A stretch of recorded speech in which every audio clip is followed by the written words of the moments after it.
자, 첫 번째 헌법의 개념, 두 번째 헌법의 분류에 이어서 세 번째 헌법의 제정과 개정입니다.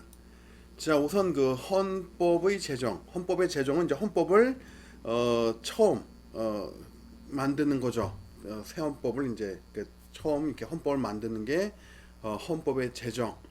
반면에 헌법의 개정은 제정된 헌법을 고치는 거죠. 그렇죠.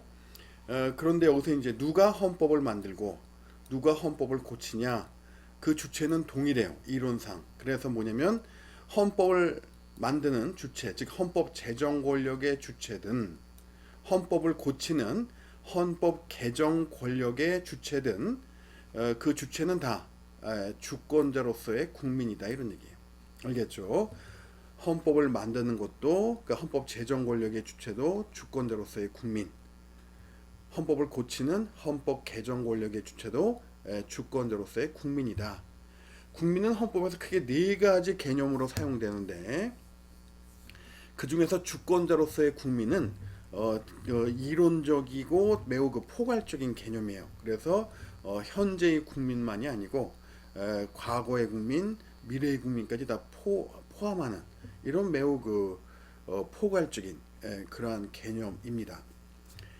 그래서 이러한 주권자로서의 국민이 이제 헌법 제정 권력의 주체이면서 동시에 헌법 개정 권력의 주체이기도 하다, 이런 얘기고, 국민이 헌법에서 네 가지 개념으로 쓰인다고 그러는데 그 중에 또 다른 국가기관으로서의 국민하고는 구분되죠.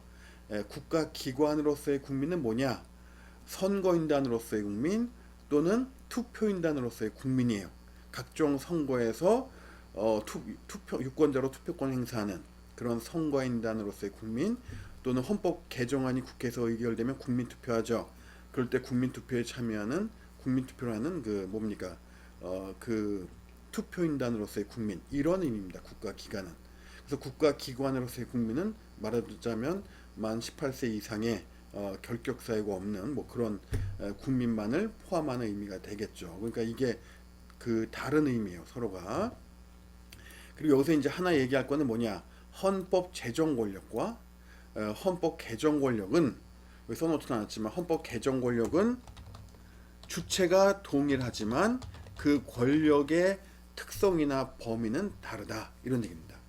어느 게 더 그 권력의 지위가 높고 그 범위가 넓으냐 하면은 헌법 제정 권력이 헌법 개정 권력보다 상위의 권력이고, 그 다음에 더 훨씬 더 포괄적인 권력이죠. 그 범위가 넓죠. 이렇게 되는 겁니다.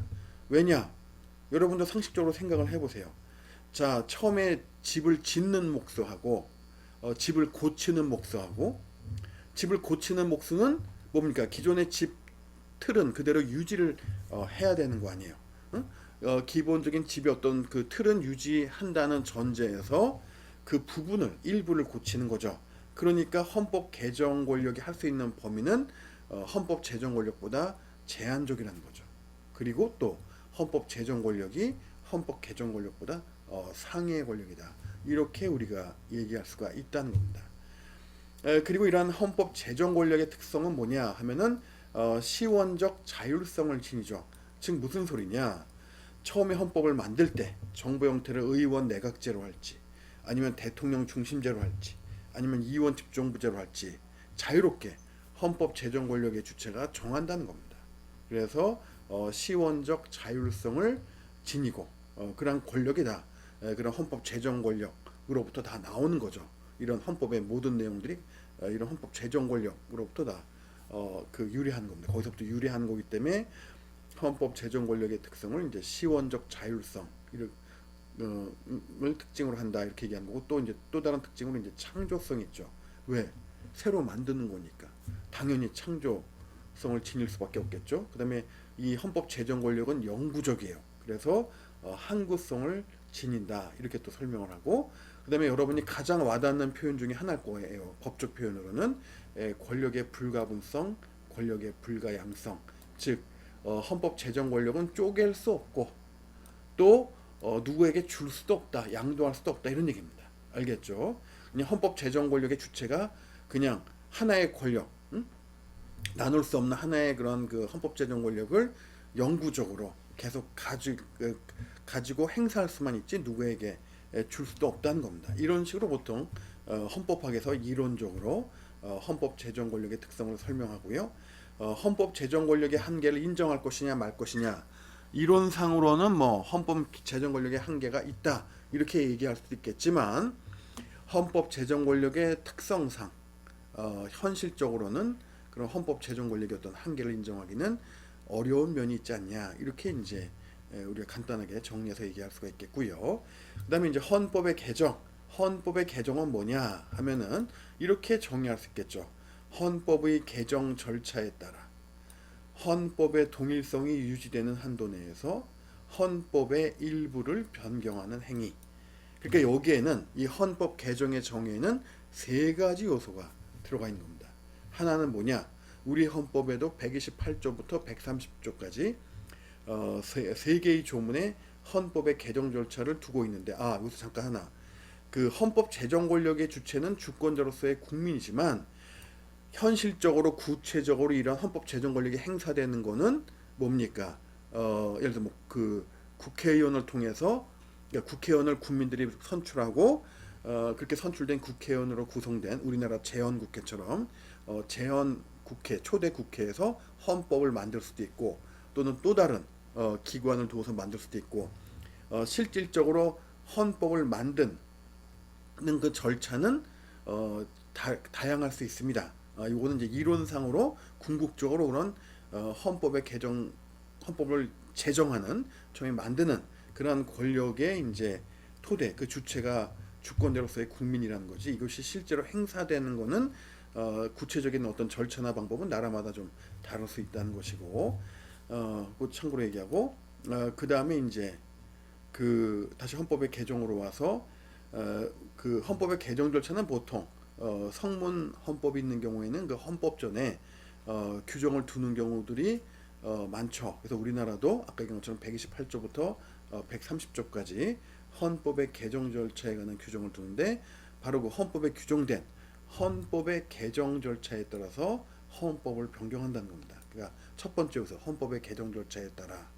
두 번째, 헌법의 동일성이 유지되는 한도 내에서 또는 유지되는 범위 내에서 헌법의 동일성이 유지돼야 돼요.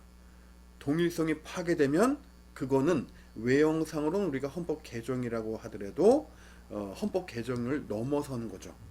그런 거를 아우르는 개념으로 이제 헌법의 변동이라는 개념이 있어요. 조금 이따 설명해 줄게요. 두 번째 요소는 헌법의 동일성이 유지돼야 된다. 아까 내가 얘기했잖아요.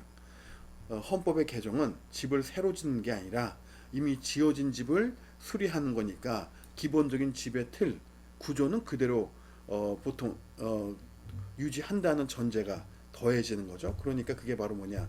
두 번째 요소로 헌법의 동일성이 유지되는 범위 내에서 고쳐야 된다, 이런 얘기죠. 세 번째, 헌법의 일부를 고치는 거예요. 일부를 변경하는. 그래서 이제 다시 한번 얘기하면 헌법 개정이라고 하는 것은 헌법 개정 절차에 따라 헌법의 동일성이 유지되는 범위 내에서 헌법의 일부를 변경하는 행위이다. 이렇게 우리가 정의할 수 있다는 겁니다.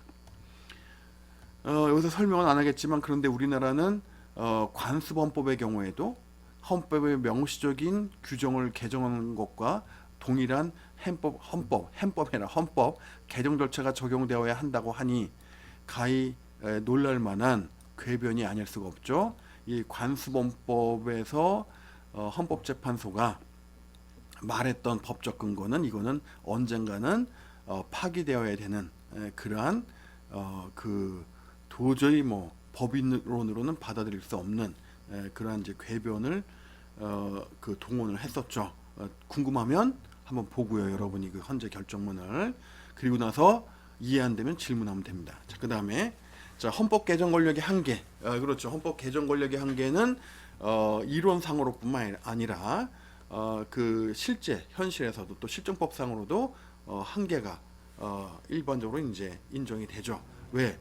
헌법 개정의 정의에도 있잖아요. 동일성이 유지되는 범위 내에서만 통상적인 헌법 개정으로 설명되는 거고, 동일성이 파괴되는 경우는 헌법 이론에서 헌법의 변동에 해당되는 거로 보지 뭡니까?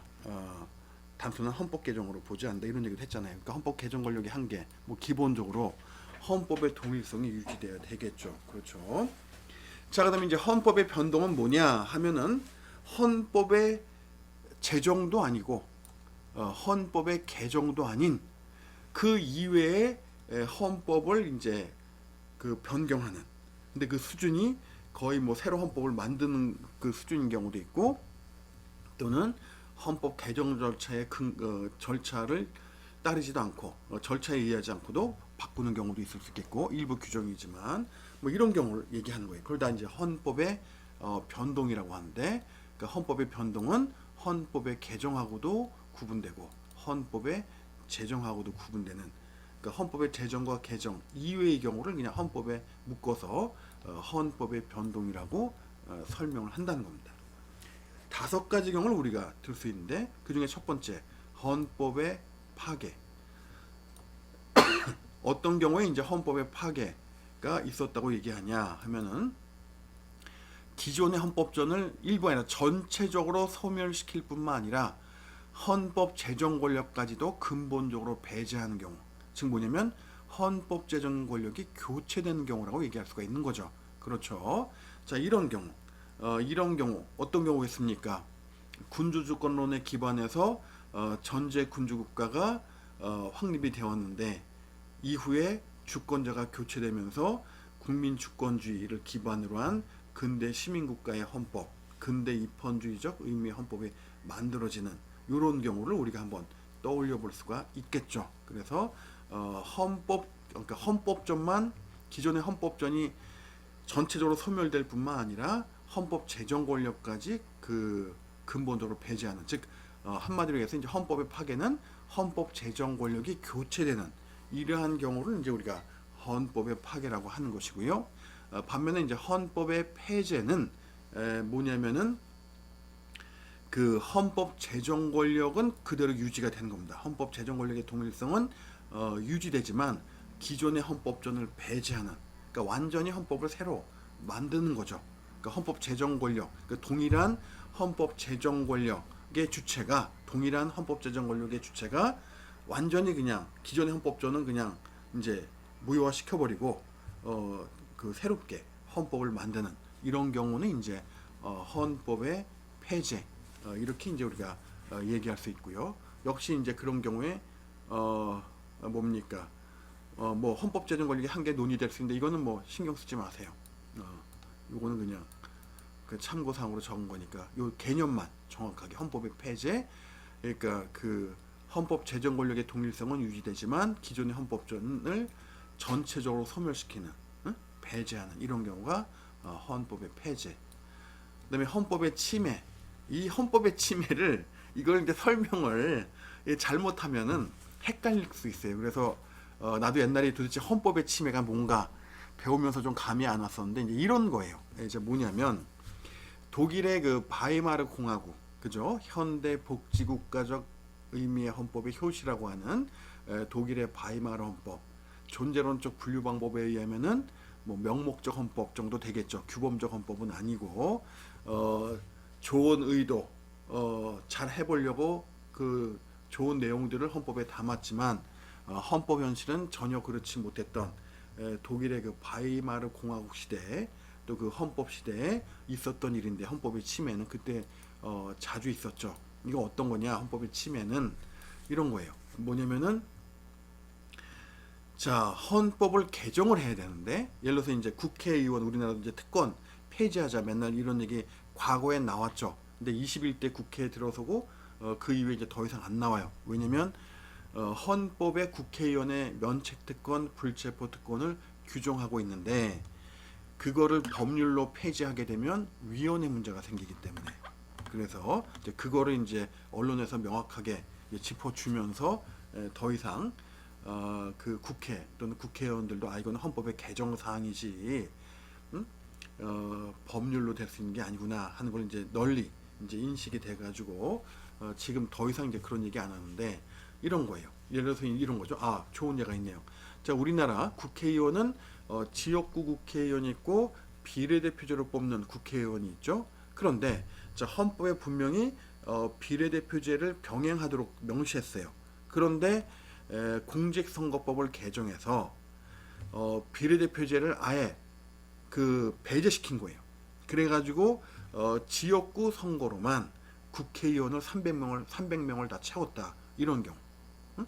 헌법에는 분명히 비례대표제를 병행하게 되어 있는데, 근데 그 법률을 원래 그 헌법 개정안을 국회에서 의결하려면 국회 제적의원 3분의 2 이상의 찬성이 있어야 되는데, 바로 그 바이마르 공화국 시대에 예를 들면 3분의 2 이상의 국회의원의 지지를 얻어서 헌법에 규정된 비례대표제를 사실상 무력화시키는, 배제하는 공직선거법을 만든 거예요. 바이마르 공화국 의회에서. 그래서 그걸 만들어서 실제로 그걸 적용한 겁니다. 그러면서 뭐라고 그걸 둘러대냐면, 어차피 이거 헌법을 개정하더라도 국회 제적의원 3분의 2 이상이 찬성을 하면 이걸 헌법 개정안으로 발의해서도 국회에서 의결되는 거다. 근데 그런 헌법 개정안의 의결에 필요한 그런 의결 정족수를 충족시키는 그런 그 3분의 2가 넘는 국회의원들이 찬성을 해서 이 법률안을 만들어서 적용시키는 거니까 이거는 위헌이 아니다 라고 주장을 하고, 실제로 뭡니까? 그냥 그렇게 상당 기간 그 법률의 규정이 적용이 된 거예요. 헌법의 규정을 무력화시키는, 실질적으로 배제하는. 알겠습니까? 그리고 그 다투어지지가 않은 거예요. 그냥 그게 그대로 그 법률이 효력을 발생해서 적용되어 온 겁니다. 독일의 바이마르 공화국이라는 그 시기가. 그러니 뭡니까? 그 헌법이 장식적 내지는 명목적 헌법이었던 그런 시절인 거죠.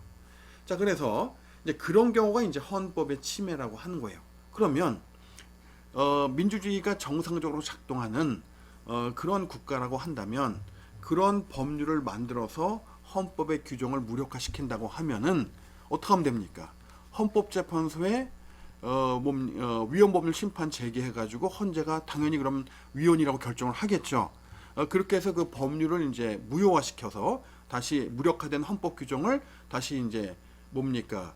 복원시키는, 이게 가능한데, 민주주의 국가에서는 바이마르 공화국 시대에는 그렇지가 못했던 거예요. 그러니까 이런 헌법이 침해된 상태로 그냥 그 헌법을 무력화시키는 오히려 법률이 현실에서 적용되는 이런 이제 시기가 있었던 거죠. 이런 경우를 두고서 헌법의 침해라고 얘기를 하는 겁니다.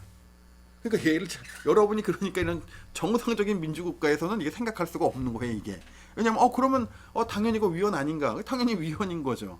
그래서 헌재 위헌법률 심판 청구하면 당연히 위헌으로 무효가 되는 건데, 이제 그게 그렇게 안 되는 그런 그 경우들이 있었다는 겁니다. 적지 않이 바이마르 공화국 시대. 그러니까 이제 바이마르 공화국 시대에는 이런 헌법의 침해가 적지 않이 있었는데, 정상적인 민주주의 국가라면 이런 경우를 이제 찾기는 이제 쉽지가 않겠죠. 그래서 그 얘기를 한 거고, 그다음에 헌법의 정지. 헌법의 정지는 일시적으로 헌법의 규정의 일부를 이제 적용이 이제 뭡니까? 정지가 되는 거죠. 우리 헌법에도 이런 경우가 있어요. 바로 이제 비상계엄 시에 헌법에 이제 110조 4항에 있는데 한번 볼까요? 그냥 백문이 불여일견이니까. 그래서 이제 보면은 헌법에 그서 이제 비상계엄, 계엄 중에서도 비상계엄을 선포하는 경우에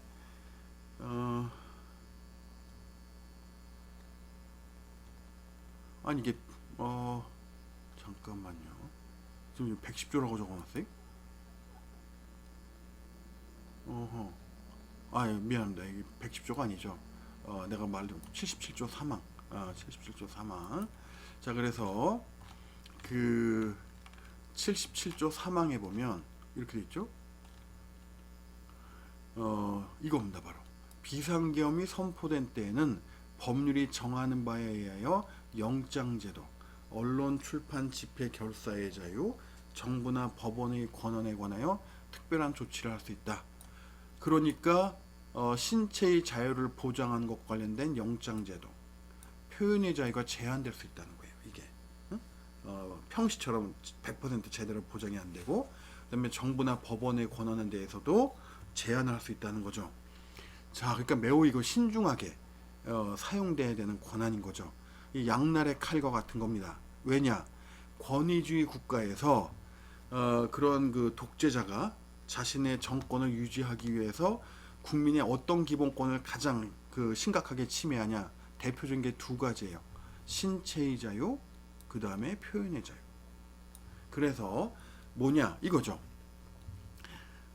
그 이제 그 독재를 하면은 이런 권위주의 체제에서는 그런 그 집권자가 막 이렇게 그 위법적인 이런 조치를 많이 취할 거 아니에요. 그 정책도 막 그냥 뭡니까 국민을 위한 게 아니라 집권자를 위한, 그러니까 뭐 위법하거나 또는 불공정하거나 정의에 반하는 이런 일들이 많을 거라는 거죠. 자, 그럴 때 이제 거기에 대해서 언론이나 국민들이 비판적인 의견을 낼 수가 있잖아요. 그럼 바로 표현의 자유랑 직결된 거죠. 그래서 이제 말을 그 하고 싶은 말을 하지 못하게 하기 위해서, 말을 제대로 하지 못하도록 하기 위해서 표현의 자유를 제한을 하는데, 그럼에도 불구하고 계속 비판적인 얘기를 한다. 그러면 그런 권위주의 체제의 독재자는 어떻게 하면 돼요? 가둬버리는 거예요. 이런 영장제도 이런 걸 제한을 해가지고 이러한 그 권한을 남용할 수 있게 그것이 합법적으로 가능하게 만드는 거죠. 그러니까 일단 말을 제대로 못하게 표현의 자유를 제한하고, 그럼에도 불구하고 계속 말한다, 비판적인 얘기를 계속한다.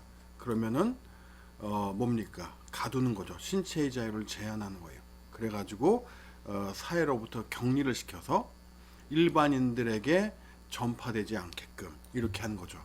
그러니까 이제 권위주의 체제에서 가장 많이 침해되는 그런 개인들의 기본권이 대표적인 게 이제 이런 표현의 자유와 신체의 자유가 심각하게 침해될 가능성이 높다, 이런 얘기입니다. 그런데 이제 이러한 그 영장 제도와 언론 출판 집회 결사의 자유를 제한할 수 있잖아요. 비상계엄시. 그러니까 이러한 권한은 매우 신중하게 조심스럽게 행사되어야 된다는 거죠. 칼의 양날과 같아서 잘못하면 또는 이것이 남용되는 경우에는 심각한 사회적인 악 영향을 줄 수가 있는 겁니다. 자, 그리고 역시 또 이제 정부와 개인이 권리가 침해됐을 때 재판 청구권을 통해서 법원에서 그 다툴 수가 있어야 되는데, 이런 법원에 관한 또 그 뭡니까 집행부인 정부의 이런 권한, 이런 거에 대해서 이제 제한하는 조치하는 것이 정말 이제 예외적인 상황이니까 비상계엄을 선포할 정도로 이제 예외적인 상황이기 때문에 이런 경우에 허용은 되지만 매우 그 신중하게 행사되어야 되는 그러한 그 권한인 거죠. 그래서 이제 얘기 핵심 뭐냐면, 이런 비상계엄 시에 이러한 그 기본권이라든가 권한이 제한될 수 있다고 하는 거, 헌법이 부분적으로 헌법의 적용이 제한되는 거, 정지되는 거, 이게 이제 헌법의 정지고, 그 다음에 그 마지막으로 헌법의 변천, 이거는 이제 일본 헌법 제9조와 자이대. 그래서 뭐냐면 일본 헌법 제9조에는 군대를 보유하지 않는다, 이제 이런 규정인데, 일본도 뭡니까 실질적인 군대인 자위대를 보유하고 있잖아요. 이런 게 이제 헌법의 변천의 한 예라고 볼 수 있는데, 헌법 개정 절차를 통해서 헌법의 규정을 변경하지 않았지만 실질적으로 바뀐 경우, 변경된 경우, 이런 경우가 이제 오랜 시간이 흐르면서 시간이 경과되면서 실질적으로 헌법이 변경된 경우, 그렇죠? 그러니까 문헌상으로는 그대로지만 이런 경우가 이제 헌법의 변천에 해당이 됩니다. 그래서 이러한 경우를 이제 이런 5가지 경우, 즉 헌법의 파괴, 헌법의 폐죄, 그 다음에 헌법의 침해, 그 다음에 헌법의 정지, 헌법의 변천, 이 5가지를 우리가 묶어서 헌법의 변동이라고 이제 얘기를 하는 거예요. 알겠죠? 자, 그 다음에 이제 세 번째는 우리나라 헌법의 제정과 개정인데, 요거에 대해서는 그 이제 간단하게 그 주로 이제 뭐냐, 왜 헌법을 개정하게 됐는가 하는 그런 배경에 대한 설명을 이제 중심으로 얘기하면, 일단 이제 1948년도에 우리 헌법이 이제 처음 만들어졌죠. 자, 이것도 그냥 간단한 표를 좀 참고하면서 볼까요? 법률 용어 사전에 나와 있는 헌법 개정 항목에 수록된 이 표를 보면서 좀 설명을 하면, 이제 1948년에 이제 헌법이 처음 만들어졌죠. 자, 그런데 여러분 아마 이제 우리 그 재헌헌법의 정부 형태가 대통령 중심제라고 알고 있을 텐데, 그런데 이제 대통령 중심제라고 했을 때 매우 특이한 중요하면서도 특이한 부분이 뭐가 있냐면, 대통령을 국회에서 뽑은 거예요. 그 당시에. 이건 나중에 이제 정부 형태에서 설명을 하겠지만, 대통령 중심제에서는 대통령을 국회에서 선출하는 거는 대통령 중심제의 그런 방법이 아니에요. 대통령 중심제의 정부 형태를 택할 때에는 직선제든 간선제든 별도의 대통령 선거를 통해서 대통령을 선출한 건데, 우리나라는 재헌헌법에서 특이하게도 대통령을 국회에서 선출하고, 그러면서 정부 형태가 대통령 중심제라고 하는 겁니다. 그런데 왜 그게 문제가 되냐면, 여기서 대통령 대신에 수상이라고 한번 써봐요. 수상. 국회에서 수상을 선출한다. 그 명칭만 바꾼 거의 그런 수준이라는 겁니다. 물론 다른 부분은 좀 다르지만 이 부분에 있어서는 지금 무슨 소리냐면, 의원 내각제 정부 형태에서 총선거를 통해서 국회의원을 선출하고, 그런 새롭게 선출된 국회의원들로, 새롭게 선출된 국회의원으로 구성된 국회에서 뭡니까, 수상을 선출하죠. 그런데 우리나라는 뭐냐면은 국회의원 선거, 즉 총선거를 통해서 국회의원을 선출하고, 그렇게 새롭게 선출된 국회의원으로 이루어진 구성된 국회에서 수상이 아니라 대통령을 선출하고, 그리고 그 대통령에게 대통령 중심제에서의 그런 대통령의 임무와 역할을 맡긴 거예요. 그러니까 재헌헌법에서 특히 이 부분, 국회를 국회에서 대통령으로 선출하는 거, 그러니까 별도의 대통령 선거 제도를 통해서 대통령을 뽑는 게 아니라 국회에서 대통령 선출하는 이런 방식은 의원 내각제에서 수상을 뽑는 것과 다를 바가 없는데, 그런데 또 정부 형태는 대통령 중심제의 형태로 또 이제 운영이 되는 거예요. 그러니까 이제 처음부터 재헌헌법 당시부터 이런 좀 뭡니까, 중요한 부분에서 그 논란의 소지가 있는 이런 그 부분이 있었다는 거. 요거는 좀 우리가 다른 건 몰라도 요건 좀 우리가 좀 주의를 할 필요가 있다. 요 나중에 그 제9장 통치 구조에서 그 정부 형태 할 때 그 설명을 마저 들으면 좀 더 이해가 갈 겁니다. 자, 그래서 이제 48년도에 이제 재헌헌법 만들어졌고, 그래서 이 재헌헌법에 따라서 이제 이승만 후보가 대통령에 당선되고, 또 연임에 성공을 합니다. 연임. 대통령 딱 2번 할 수 있는데 그 연임에 성공한 거예요. 그런데 여기서 이제 주의할 게 뭐냐면, 연임에 그 뭐냐면 이런 거죠. 연임은 이제 그 1차 개헌 이후에 그 무슨 소리냐면, 자, 그래서 초대 대통령으로 선출이 됐죠. 근데 주의할 사항이 있어요. 뭐냐면, 제1대 국회, 즉 재헌 국회에서 국회의원의 임기는 2년이었어요. 그 국회의원 임기 4년이고 2대 국회의원부터 임기 4년으로 이렇게 간 건데, 초대 국회의원만큼은 헌법을 만든 이 재헌 국회만큼은 임기가 2년이었어요. 그래서 어떤 현상이 전개가 됐냐면, 총선거를 통해서 초대 국회의원을 선출하고, 그 초대 국회에서 헌법을 만드는 재헌 국회의 역할을 한 거죠. 그리고 헌법을 만들고 또 헌법에 따라서 초대 대통령으로 이승만 후보를 이제 뽑은 거예요. 그 국회에서 선출한 거죠.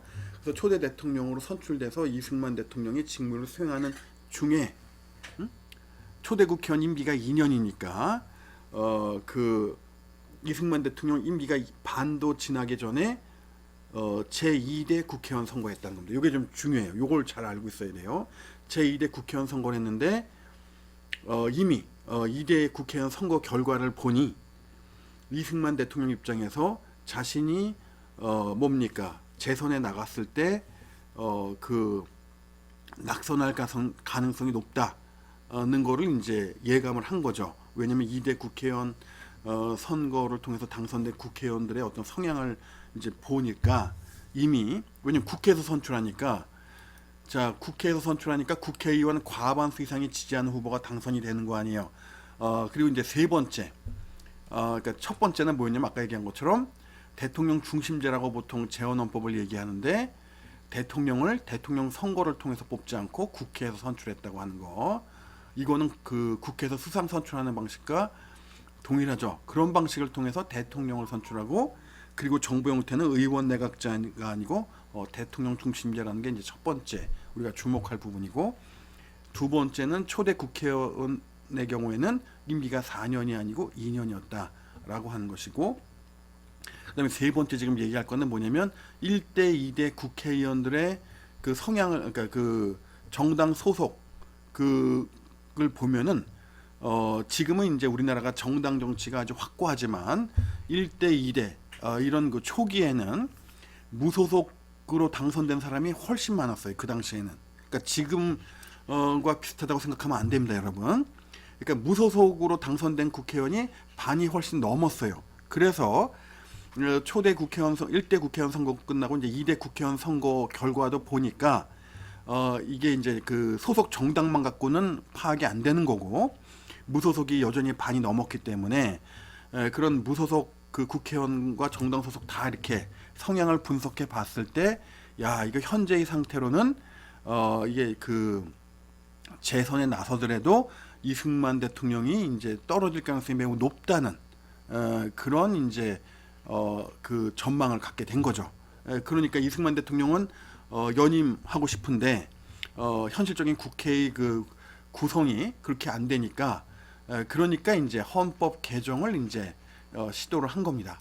그래서 1차 개헌 때 가장 중요한 내용이 뭐였냐 하면은 미국처럼 또는 대통령 중심제의 국가들처럼 바로 대통령 선거를 통해서 대통령을 선출하는 그러니까 이게 당연한 얘기죠. 대통령 중심제니까 대통령 선거를 통해서 뽑는 게 맞는데 이게 당연한 얘기인데 재헌헌법은 그러지 않았단 말이에요.